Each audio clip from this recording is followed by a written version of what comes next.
Tom, thank you very much for a very insightful presentation. If there was one thing I would like to reiterate that Tom talked about was the number of jobs that are being created as a result of the Marcellus development. In a recent trade magazine, I read that Washington County and Pittsburgh, third fastest growing county in the country. 55 oil and gas companies set up headquarters in the Pittsburgh area within the last year or so. So this is definitely a dynamic, game-changing event in terms of what's going on in the state of Pennsylvania. You have companies like ExxonMobil, Chevron, and so forth buying acreage positions here. They're not in it for a year or 2 years. They're in it for the duration. I think that gives you some indication of what's going on here. Anyway, with that, our next speaker, Mr. Marty Knuth, civil and environmental consultant. Marty has his BS in geology, an MS in geological engineering. He is currently with the Civil and Environmental Consultants, Inc. He's been there for 22 years, and he's an active consultant with gas companies working in the Marcellus in terms of permitting and other logistics. Please give a warm welcome to Marty Knuth.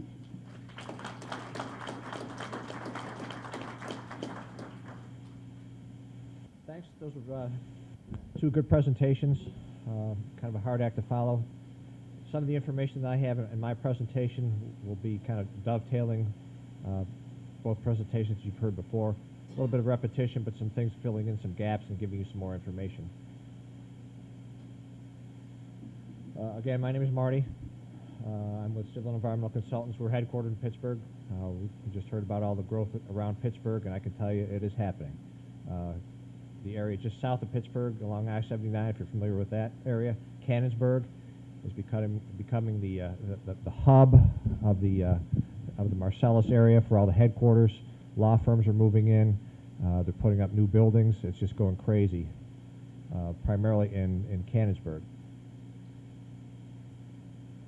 Okay, so what's all the hubbub about?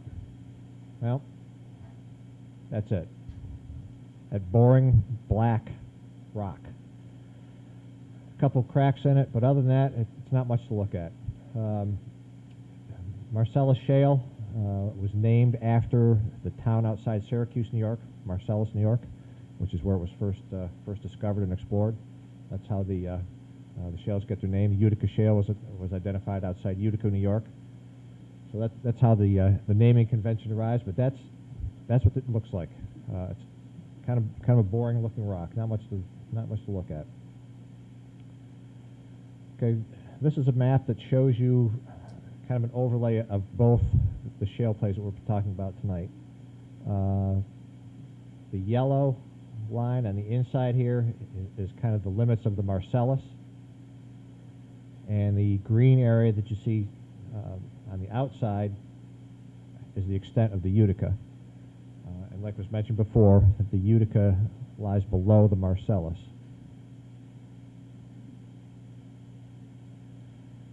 Okay, here's another point that was mentioned a couple of times before: dry gas, wet gas. There's a general dividing line between the dry gas areas and the wet gas areas that kind of runs down through the southwestern part of Pennsylvania. Dry gas is essentially that. It is mostly methane, has very little other gases associated with it, impurities if you would like to call them that. And then as you go further west, you get more of the impurities, more of the different gases in that, and they need to be processed out. But that dividing line, generally speaking, there's no hard and fast rule, but the dividing line generally runs down through the southwest corner of Pennsylvania.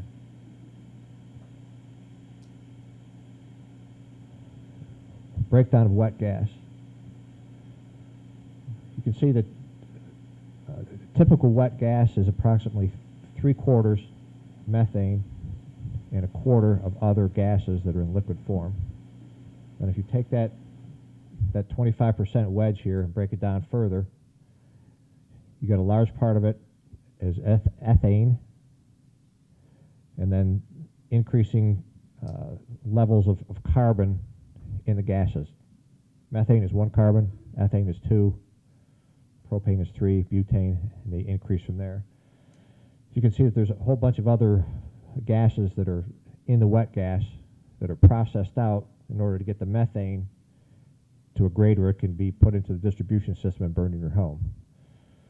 As Tom mentioned before, the ethane is being taken off in southwestern Pennsylvania and in the wet gas areas and stripped out with compression technology and dealt with separately because it's a feedstock for other basic chemical industries. I can tell you that in southwestern Pennsylvania right now, between Pennsylvania, Ohio, and West Virginia, they are just in a knockdown, drag-out fight because there's a Shell ethane cracking plant that is supposed to site somewhere in the tri-state region to take advantage of this wet gas. And that's like $1 billion, 1,000-job investment, and all the state and local governments are falling over themselves to try and get that sited in their state. So, picking up where Tom said, there's other spin-off economic advantages to the Marcellus and Utica development in this region. Okay, this is a cross-section that I think Bill had a similar one in his presentation. This just gives you an indication of the amount of redundancy in the near surface for well casings. They start out at the top with what's called a conductor casing, which is essentially a 20-foot, or a 20-inch diameter piece of pipe where everything is drilled down through that. Case off down to around 500 feet, which is generally through the potable aquifer zone where most people have the residential wells.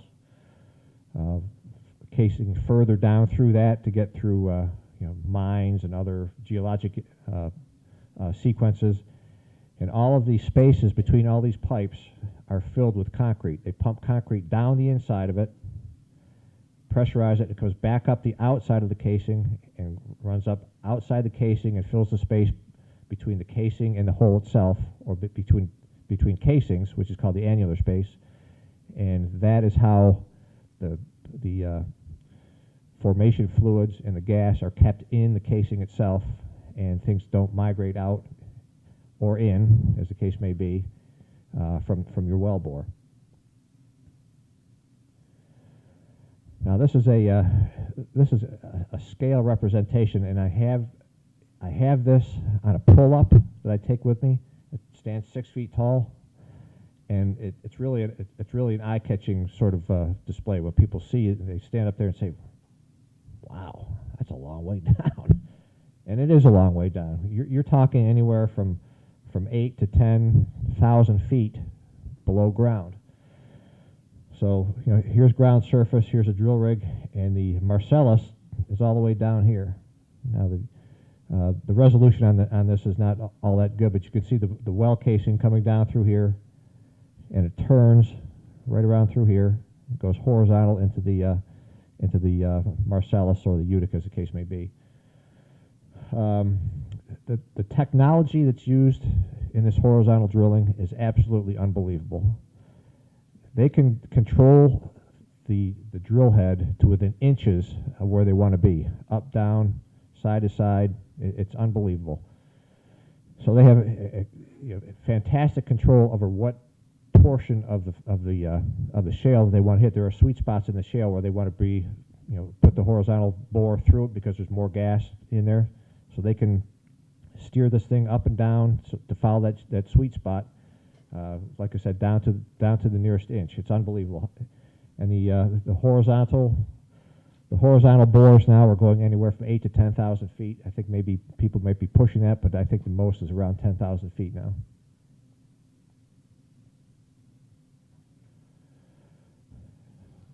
Okay, hydraulic fracturing. This is the bad actor as it's portrayed in the media, anyhow. As we heard before, hydraulic fracturing has been around for decades. It's been used in shallow wells It's now being used in horizontal wells. 99.5%, generally speaking, of the frac fluid is water mixed with sand, with a few additives in it to change some of the properties of the conductance of drill cuttings back out of the hole, to make the drill pipe go in and out of the hole easier, to suspend the sand and drop it when they want it. Frac jobs usually use around 3 to 5 million gallons of water, which again sounds like a lot, but we'll come back to that in a minute here. The well casing is what protects the water supply, and those casing regulations have been beefed up in the past few years to make it even more error-free, I guess is probably the best term.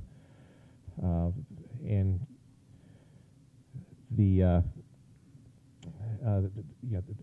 casing redundancy is what prevents the release of those materials out into the formation. Now this is a more detailed breakdown of some of the ingredients in the frac fluid. And I just want to go through some of these because I think you're going to think that these things sound very familiar to you. You know, at the top we've got the 99.5% water and sand, and the water is derived from various sources, rivers, streams. They're talking about using treated acid mine drainage now if they can straighten out the regulations and the liability issues for that. So there would be a good source of water for that. Just go down through here. Hydrochloric acid is one of the ingredients. Where do we find that? Swimming pool cleaners. Antibacterial, disinfectants and sterilizers for medical equipment. A breaker, which is what breaks down the gel, which is used to control the viscosity.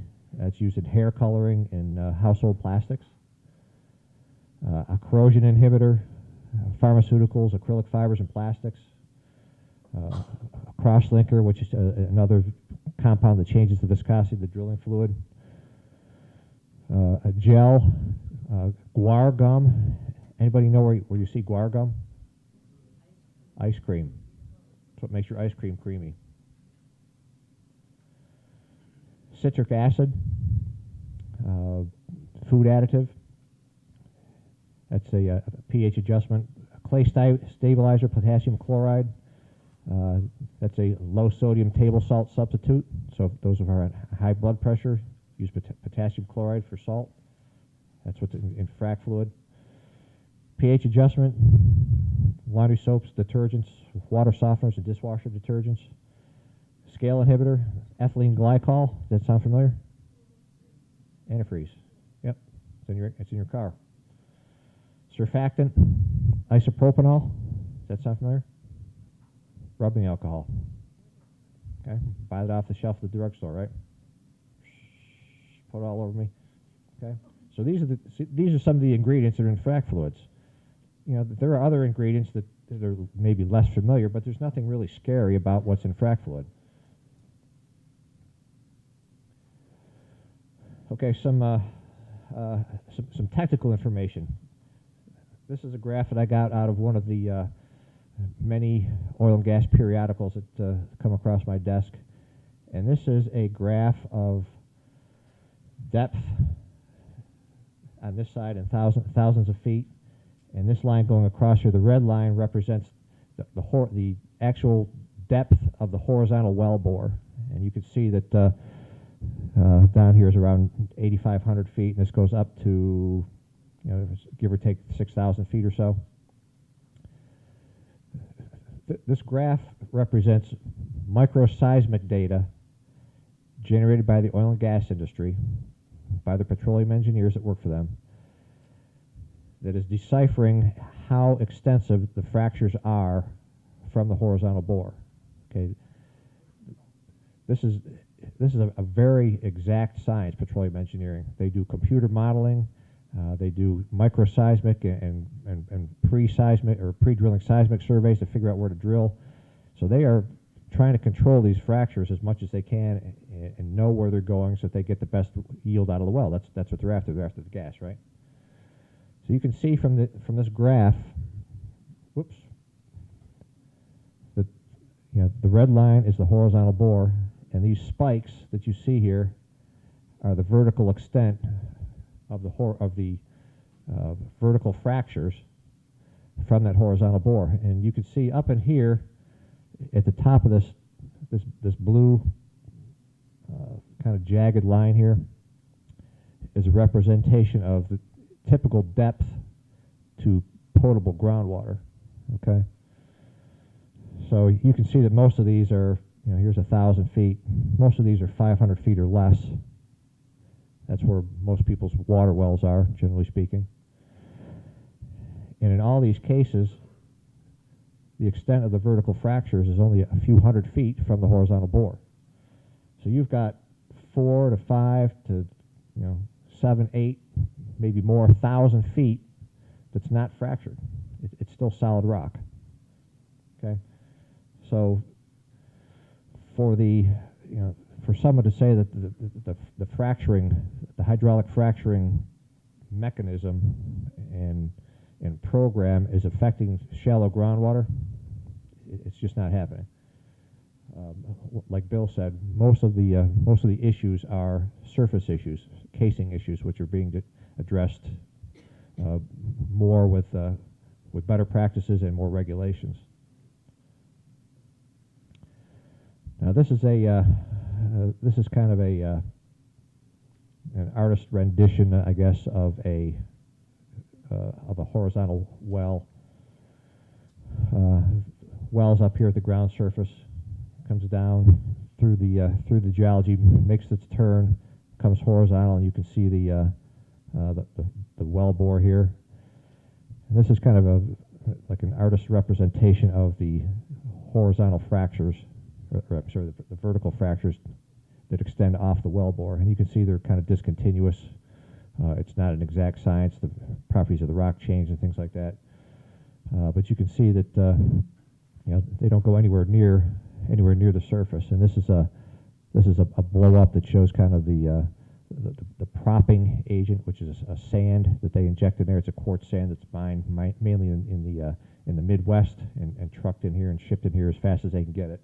Another point that Tom made: railroads are going crazy trying to bring frac sand in.